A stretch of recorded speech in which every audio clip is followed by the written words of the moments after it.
ശബരിമല സന്ദർശനത്തിടെ പലരും മലയാളികൾ ശ്രദ്ധിച്ചത് നമ്മുടെ ദേവസ്വം ബോർഡ് മന്ത്രിയാണ്. ഇദ്ദേഹം വളരെ ഭക്തിപൂർവം രാഷ്ട്രപതി അയ്യപ്പന് മുമ്പിൽ തൊഴുമ്പോൾ ഇദ്ദേഹം മാറി നിൽക്കുകയാണ്, ഒന്നും അറിയാത്തതുപോലെ. ഇദ്ദേഹത്തിന് അവിടെ നിൽക്കണമെന്നുണ്ടോ? പണ്ട് നാം കണ്ടിട്ടുണ്ട്, നട തുറക്കുമ്പോൾ ഇത്തരം കുറെ കമ്മ്യൂണിസ്റ്റ് നേതാക്കൾ പോയി ബാക്കിയുള്ളവർക്ക് കൂടി ബുദ്ധിമുട്ടുണ്ടാക്കാൻ വേണ്ടി മുന്നിൽ പോയി നിൽക്കും. അത് തന്നെയാണ് ഇപ്പോഴും സംഭവിച്ചിരിക്കുന്നത്. അല്ല, ഇവർ കുറേ പേര് വഴിമുടക്കികളാണ്. ഇപ്പൊ VN വാസവൻ അവിടെ കയറി നിന്നാൽ തന്നെ ഉണ്ടല്ലോ, പിന്നിൽ നിൽക്കുന്നവർക്കൊന്നും കാണാൻ പറ്റത്തില്ലെന്നേ. കാരണം ഈ ഒരു കോൺഗ്രസ്സുകാർ പോലും തോറ്റുപോകുന്ന തരത്തിലുള്ള ഒരു ഖദർ, ഇങ്ങനെ ഹാഫ് കൈ ഷർട്ട്, അതിങ്ങനെ കുന്തം പോലെ നിൽക്കുകയാണ്. അത് ആരുടെയെങ്കിലുമൊക്കെ കണ്ണിൽ കൊള്ളുമെന്ന് സംശയമുണ്ട്. പിന്നെ മൊത്തത്തിൽ അങ്ങ് കറുപ്പിച്ച്, അങ്ങനെ നമ്മൾ ഒരാളെ പറയാൻ പാടില്ല അല്ലേ. എന്നാലും ഈ അയ്യപ്പൻ്റെ മുമ്പിൽ പോയി എന്തിനാണ് ഇങ്ങനെ നിൽക്കുന്നത്? അവിടെ നിന്ന് മാറി നിൽക്കുക. ഇപ്പം രാഷ്ട്രപതിയുടെ വരുമ്പോൾ സർക്കാർ പ്രതിനിധി എന്നുള്ള രീതിയിലാണ് അത്. അങ്ങനെ അത്രയും നടുക്കോട്ട് കയറി എന്തിനാ നിൽക്കുന്നത്? അല്ലെങ്കിൽ നിൽക്കുകയാണെന്നുണ്ടെങ്കിൽ, ഇപ്പം രാഷ്ട്രപതി വന്ന സമയത്ത് പുറകുവശത്തൊന്നും ആരുമില്ല, അവിടുന്ന് തരുന്ന ആചാരമനുസരിച്ചുള്ള കാര്യങ്ങളൊക്കെ ഏറ്റുവാങ്ങാൻ തയ്യാറാകണം. ഒരു ഇലയിൽ എവിടെയെങ്കിലും നിയമമുണ്ടോ ഇങ്ങനെ ഈ ദേവസ്വം ബോർഡ് മന്ത്രിമാർ പങ്കെടുക്കണമെന്ന്? ഇത് ഭക്തജനങ്ങൾക്ക് വലിയ ശല്യമായി മാറുകയാണ് കുറച്ച് നാളുകൾ. ഇപ്പൊ പ്രസിഡന്റ് വന്ന സമയത്ത് അവിടെ സർക്കാരിന്റെ ഒരു പ്രതിനിധി ഉണ്ടാകണം. ഇനി ദേവസ്വം ബോർഡ് മന്ത്രിക്ക് വരാൻ പറ്റിയില്ലെന്നുണ്ടെങ്കിൽ വേറെ ആരെങ്കിലും ഒരു സർക്കാരിന്റെ പ്രതിനിധി വന്നാലും മതി. മന്ത്രി P. രാജീവോ ആയാലും കുഴപ്പമില്ല, എങ്ങനെ വേണമെങ്കിലും ആകാം. പക്ഷെ പ്രതിനിധി അവിടെ ഉണ്ടാകണം എന്നുള്ളത് അതിൻ്റെ ഒരു പ്രോട്ടോകോളാണ്. അല്ലെങ്കിൽ ഈ ഘടകകക്ഷി മന്ത്രിമാരുണ്ടല്ലോ, കൈ അവിടെ തൊഴാൻ ഉള്ളവരുണ്ട്. ഇപ്പൊ കടന്നപ്പള്ളി അവിടെ സാഷ്ടാംഗം നമസ്കരിച്ച് നിന്നോളും. പിന്നെ ഇവർ ഈ തീർത്ഥാടന കാലത്തുണ്ടല്ലോ, നട തുറക്കുന്ന സമയത്ത് പിന്നെ മകരവിളക്കിന് കയറി ഈ നടുക്കൊരു നിപ്പ. എന്ത്, ഇവരെ കണ്ടാലേ അയ്യപ്പൻ മറ്റുള്ളവർക്ക് ഭക്തി ചൊരിയത്തുള്ളൂ, അനുഗ്രഹം നൽകുകയുള്ളൂന്നുണ്ട്. എന്ത് കാര്യത്തിനാ? ശരി, ദേവസ്വം ബോർഡ് മന്ത്രി അവിടെ സന്നിധാനത്ത് വേണം, കാര്യങ്ങളൊക്കെ കോർഡിനേറ്റ് ചെയ്ത് അവലോകനം നടത്തി മുമ്പോട്ട് പോകാൻ വേണ്ടി. അതിനവിടെ മുറിയുണ്ട്, അവിടെ ഇരുന്നാൽ മതി. അല്ലാതെ സന്നിധാനത്ത് തന്നെ വേണമെന്നില്ല. ഇവിടെ സെക്രട്ടേറിയറ്റിൽ ഇരുന്നുകൊണ്ട് തന്നെ കാര്യങ്ങൾ കൺട്രോൾ ചെയ്യുക. പിന്നെന്തിനാ ഈ അങ്ങോട്ട് കെട്ടി എഴുന്നള്ളുന്നത്? അത് വലിയ തടസ്സമാണെന്നേ. കണ്ടില്ലേ, നമ്മൾ രാധാകൃഷ്ണൻ തീർത്ഥം കൊടുത്തപ്പോൾ ഉടനെ അത്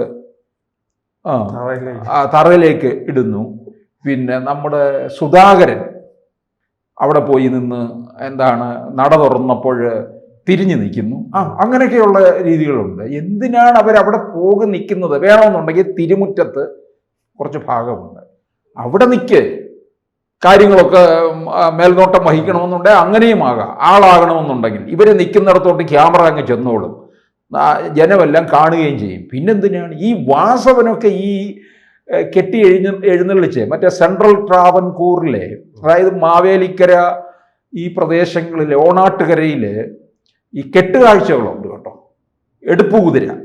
അതുമാതിരിയാണ്, ഒരു എടുപ്പ് കുതിരയെ കൊണ്ടുവരുന്ന മാതിരിയാണ് കുറച്ച് പരിവാരങ്ങളും ഒക്കെ ആയിട്ട് ഇങ്ങനെ മാസങ്ങൾ വ്രതമെടുത്തല്ലേ, കിലോമീറ്ററുകളോ യാത്ര ചെയ്ത് സാധാരണക്കാരായ ജനങ്ങൾ ഒന്ന് തൊഴാനായി അവിടെ എത്തുമ്പോൾ ഈ പ്രതിഷ്ഠകൾ മുന്നിൽ നിൽക്കും. അതാ കാരണം ഇവരുടെ പാർട്ടിയല്ലേ രണ്ടുപേരെ പാലാ ഗസ്റ്റ് ഹൗസിൽ താമസിപ്പിച്ച് അവർക്ക് ബീഫും ബെറോട്ടയും കൊടുത്താണ് കൊണ്ടുവന്നതെന്ന് NK പ്രേമചന്ദ്രൻ പറഞ്ഞിട്ടുള്ളതല്ലേ.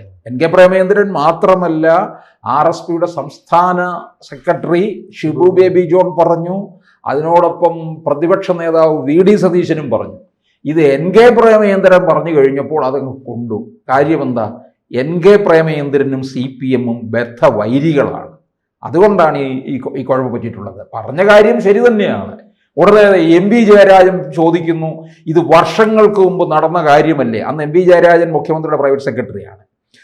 വർഷങ്ങൾക്ക് മുമ്പ് നടന്നതല്ലേ, ഇപ്പം എന്തിനു പറയുന്നു എന്ന് ചോദിക്കുന്നു. പണ്ട് നടന്നതാണെങ്കിലും നടന്നതാണല്ലോ, അത് പറയുന്നതിന് എന്താ തെറ്റ് അല്ലേ? അപ്പം ഇവരും അങ്ങനെയല്ല തന്നെയല്ലേ ചെയ്യുന്നത്. അപ്പം എന്തായാലും ഇവർക്ക് ഈ വാസവനായാലും ഏത് ദേവസ്വം ബോർഡ് മന്ത്രിമാരും ഒന്നും തന്നെ അവിടെ പോയി അങ്ങനെ നിൽക്കേണ്ട കാര്യം. അതുപോലെ തന്നെ മറ്റൊരു സാർ ശ്രദ്ധിച്ചറിയാം, ഈ ആറ്റോൽ പൊങ്കാലയിൽ അന്ന് ഒരു കൂട്ടമുണ്ട്. അത് വന്നിട്ട് ഈ പണ്ടാര അടുപ്പിലോട്ട് തലയിട്ട് നിൽക്കും. നമ്മുടെ ശശി തരൂർ ഉൾപ്പെടെ. ശശി തരൂരാണെങ്കിൽ ഈ ഷാളൊക്കെ ഇട്ട് അങ്ങ് നിൽക്കും. ചിലപ്പോൾ അതിലോട്ടായിരിക്കും തീ പിടിച്ച് കയറുന്നതെന്ന്.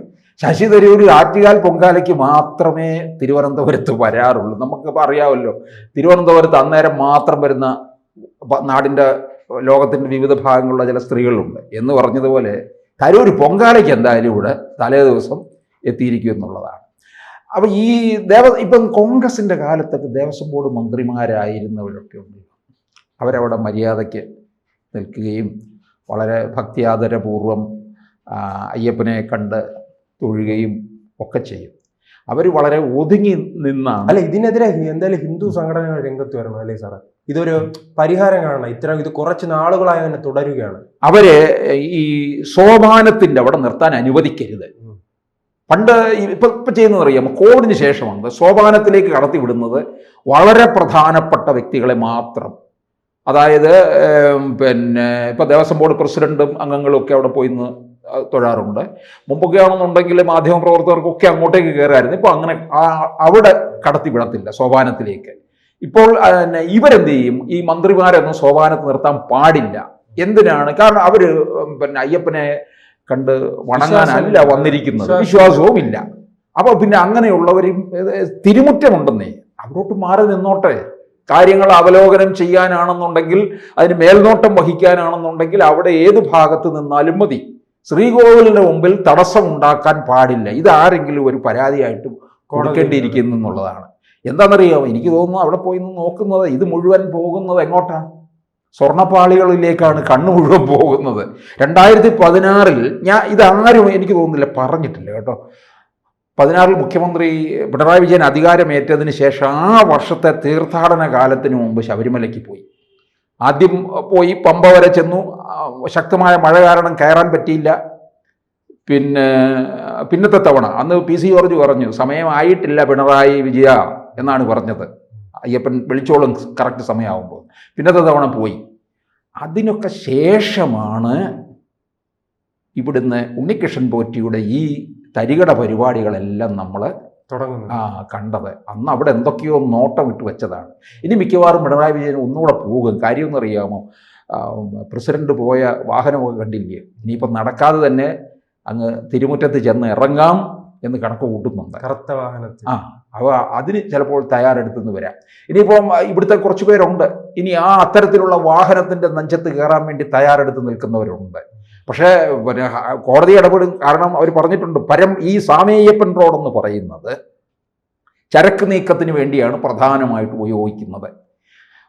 പരമ്പരാഗത വഴിയേക്കാൾ അല്പം കൂടെ ദൂരം കൂടുതലുണ്ട്. കുത്തനെയുള്ള കയറ്റം ഇല്ല. സുബ്രഹ്മണ്യം സ്വാമിയയ്യപ്പൻ എന്ന സിനിമ സംവിധാനം ചെയ്ത് അതിൽ നിന്ന് കിട്ടിയ പ്രോഫിറ്റാണ്. ആ സിനിമ ഇറങ്ങിയ വർഷം എന്ത് ചെയ്യുന്നറിയാമോ? പമ്പയിൽ താൽക്കാലിക തിയേറ്റർ കെട്ടിയിട്ട് അവിടെ ഈ സിനിമ പ്രദർശിപ്പിച്ചു.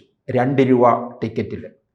അവിടുന്ന് കിട്ടിയ കളക്ഷൻ മുഴുവൻ ഈ റോഡിന് വേണ്ടി ഉപയോഗിക്കുകയാണ് ചെയ്തത്. പിന്നെ തമിഴിലേക്ക് ഈ സിനിമ മാറ്റുകയുണ്ടായി സ്വാമിയയ്യപ്പൻ. അതിനകത്ത് തേടി വരും കണ്ണുകളിൽ ഓടിയെത്തും അയ്യപ്പസ്വാമി എന്നുള്ള പാട്ട് വളരെ ഹിറ്റായി. അതിനൊക്കെ ശേഷമാണ് ഈ തമിഴ്നാട്ടിൽ നിന്നൊക്കെ ഒരു വലിയ ഭക്തജന പ്രവാഹം ഉണ്ടായത്.